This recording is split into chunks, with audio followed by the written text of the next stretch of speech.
How many staff do you have? And how long have they been there? Do you have a good turnover of staff? How do you approach staffing your clinics? Our turnover is low. Our staff, we have around 700 employees.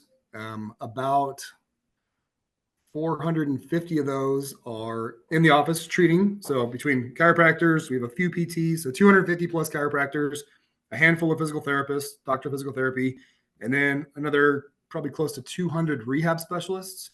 And then everybody else is in a support role, so whether it's billing, scheduling, operations, office management, those kind of things. What was the other question? How How do retention. you approach acquiring team members? Kind of the same process we go through when I talked about hiring the ACPs or the doctors. Is we've got a recruiting department. So in our HR, there's a branch that does recruiting. So for our call center, for our rehab specialists, for really any position we're looking for, it's a pretty good, detailed, rigorous recruiting process to get really high quality people in.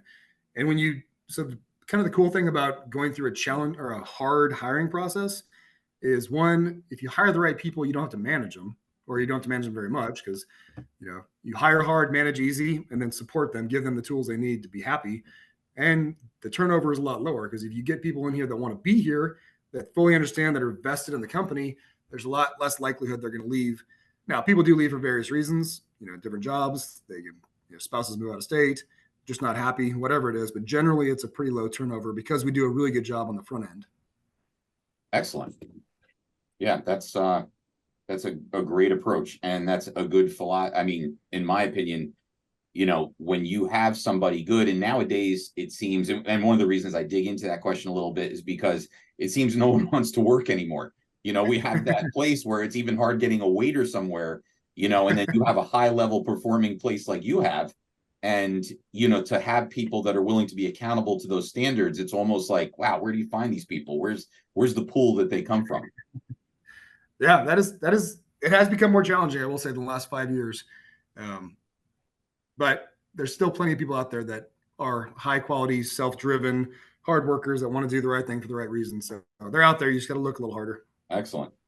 Okay. So what do you find to be the most challenging aspect of being in practice, and how do you overcome it? I think growing your practice by getting people to understand what you do. So it's the hardest thing is to market yourself, because most people don't do a good job of selling themselves. They'll do a great job of the patient. They'll do a great job educating the patient. The hardest part is going out and getting people interested in coming to see you, because no one's going to come see you unless they have an incentive, right? They've got to have pain. They've got to have dysfunction. And so it's a hard conversation to figure that out without being almost intrusive. So if someone's limping down the street, you can't walk up and give them your card like, hey, come see me. Like, hey, who's this weird guy talking to me? And so you really have to put the time and energy into, like we talked about earlier, just developing those relationships in the community that you serve. So don't try to force it. Don't try to push too hard, because the harder you push, the more desperate you seem. And unfortunately, it's compounding, because the slower you are in the beginning, the harder you want to push, and the more people push away. So you've got to just be patient and do a good job, be a good communicator, give it time. There's no shortcuts in success in healthcare and anything else.